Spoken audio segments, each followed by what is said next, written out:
knowledge is your perceptions, your ideas, your values, your morals, all of that coming into one to create how you perceive things.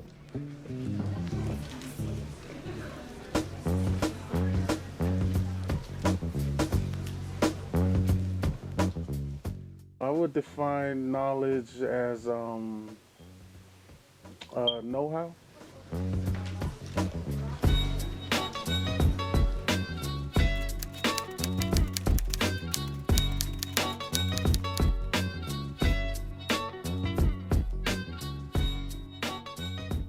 We're at an institution of knowledge production, right? The university, sort of very classic, sort of Western understanding of knowledge and where knowledge takes place. Knowledge could be many things. Maybe looking from a westernized perspective, there's a specific definition for knowledge based on if it's true, and probably more focused on rationality rather than maybe another perspective, which I think knowledge ties into as well, and that's the intuitive part. My experience at the University of Auckland, what was really interesting about their structure of education is that general education courses were mostly done in high school, and so it was already accomplished and completed.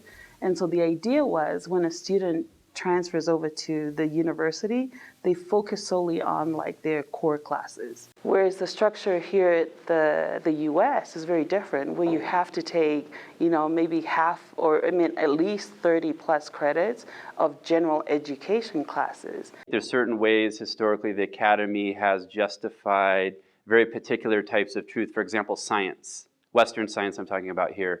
This is sort of the top of the order where, especially in the academy, what we're turned to for science has the closest approximation to truth, therefore we should start from there, right? And that's good for a lot of things, but that also discounts knowledge that isn't based in a Western scientific model. Knowledge can take place and is taking place outside of the institution, right? So our classroom is sort of full of multiple knowledges. Knowledge is hard to define based on the things that I've learned. I took a class in philosophy in my freshman year, and it was a question that was posed by my instructor, which is, what is knowledge? And that was kind of up for debate because we all come from different perspectives. But I think at the end of my philosophy course, we didn't come with a definite definition. And it's still not definite for me.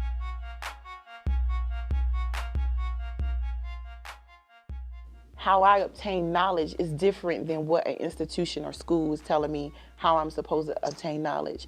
An institution and school is telling me that I am supposed to do it in like this Eurocentric way. I'm supposed to sit down and I'm supposed to read these books and I'm supposed to, have my mind changed to this Eurocentric way of understanding things. But I can't do that as an African American. How I learn things is it's kind of like an oral tradition. Like, my mom teaching me like different, parables or, through different actions. That's how I learn.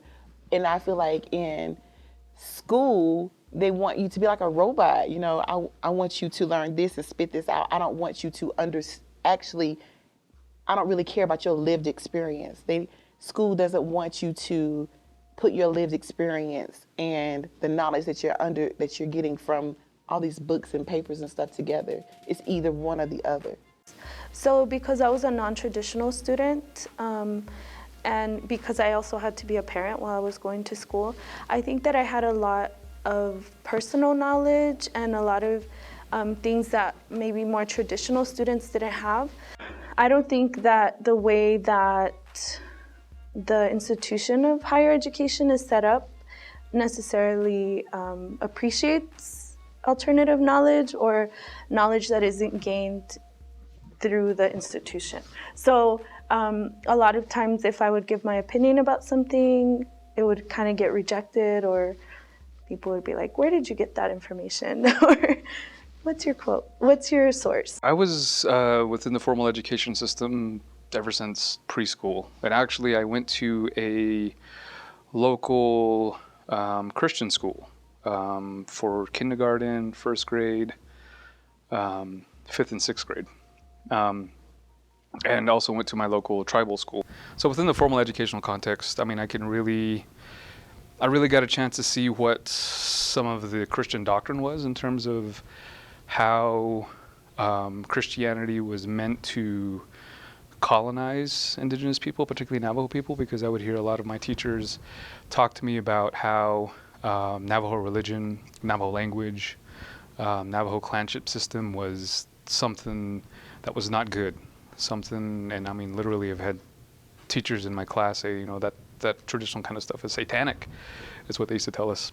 And then at the same time, I would go home, and we would have ceremonies on the weekends. We would have different relatives who were from indigenous communities in Oklahoma, Montana, South Dakota, who would come and visit us, and we'd have ceremonies over the weekend, or we'd have, grandpa from down the road come over and just say like a quick blessing for our family, just because, that's something that we stop and need to do every once in a while according to our teaching.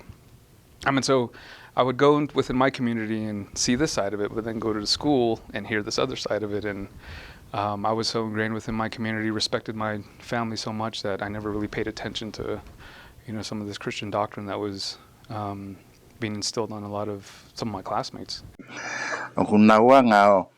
Ai ngai fuulula niu o tongi ako maulu pe o mai mo e akau koe ko te he tala ta i mauto me ai na fo iai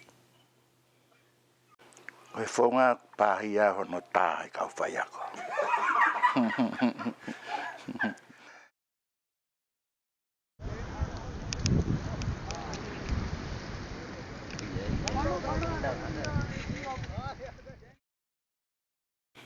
uhinga make hepe ke tutu e whare ako ke ua te whahako.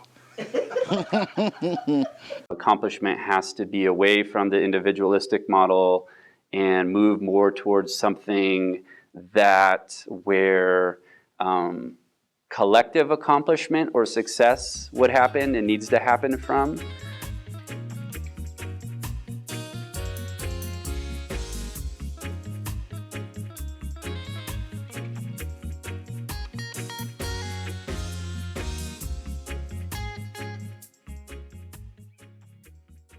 I'd say knowledge is your experience and the way you make decisions based on your life's experiences, your community's experiences,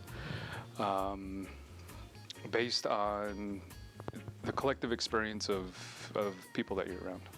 I think it was more of just a challenge. Can I do this? If society's telling me, you as an African American woman, I don't expect for you to reach this level. I expect for you to still, have this blue collar job, working hard, grinding every day. So I wanted to exceed that. I wanted to excel beyond that. I wanted to see, can I actually go and get my master's? Can I actually go and get my PhD? And what would that look like for me and my family?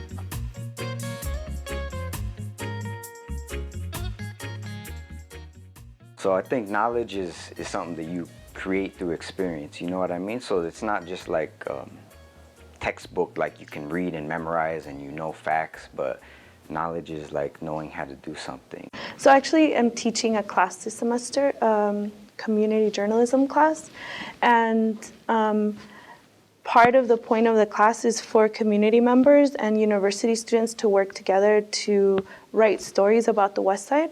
And then the stories get published in a publication called The West View. And it goes out to all of the West Side, Salt Lake City zip codes. And so I think that there is room for more of those programs or those type of partnerships to happen. But there always has to be like a place where people's interests meet or converge. Another thing that I do is write and do poetry, and a lot of the work that I do with young folks is around that, because that's very much centered from oral histories and a lot of cultural traditions around knowledge. I talk to people that are kind of doing what I do nowadays, and they're always telling me I won't do anything for free. I've done this so much for free, and I look at them and I'm like, and I just know it. Call me whatever you want, but I just know that I've done more free things than they have. So I'm just like, just constantly work. Like someone once told me, and I listen to these people because I think they're successful. Like I see their businesses doing good, and I see and so I believe them. And they say like, you have to be a yes man. Or even doing KRCL, like I gave up my Friday night for 6 years. Like for someone aged 24 or 23 to, 29, give up their Friday nights for volunteer work, radio station. Like that's what I did, and every Friday night I was like, Roots Rockers here playing you this music. And I feel like it paid off, big time. Don't be scared to do things for free and just get out there, do your thing, and be honest, and good things are going to happen for you,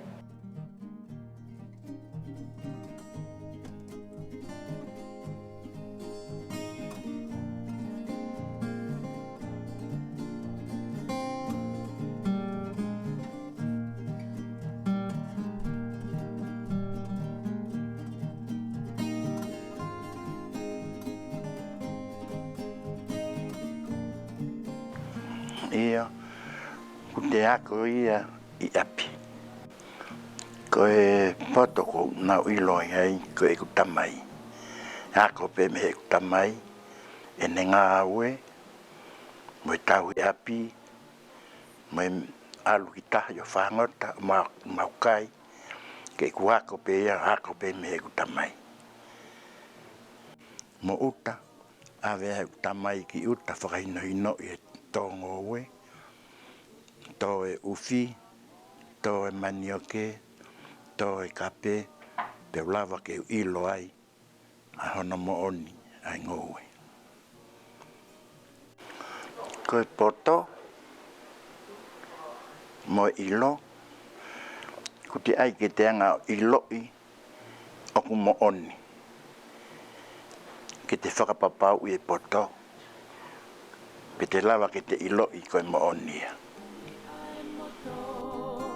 Matala whakaholo holo la ma opo opo Malu e fia fi pea o manatu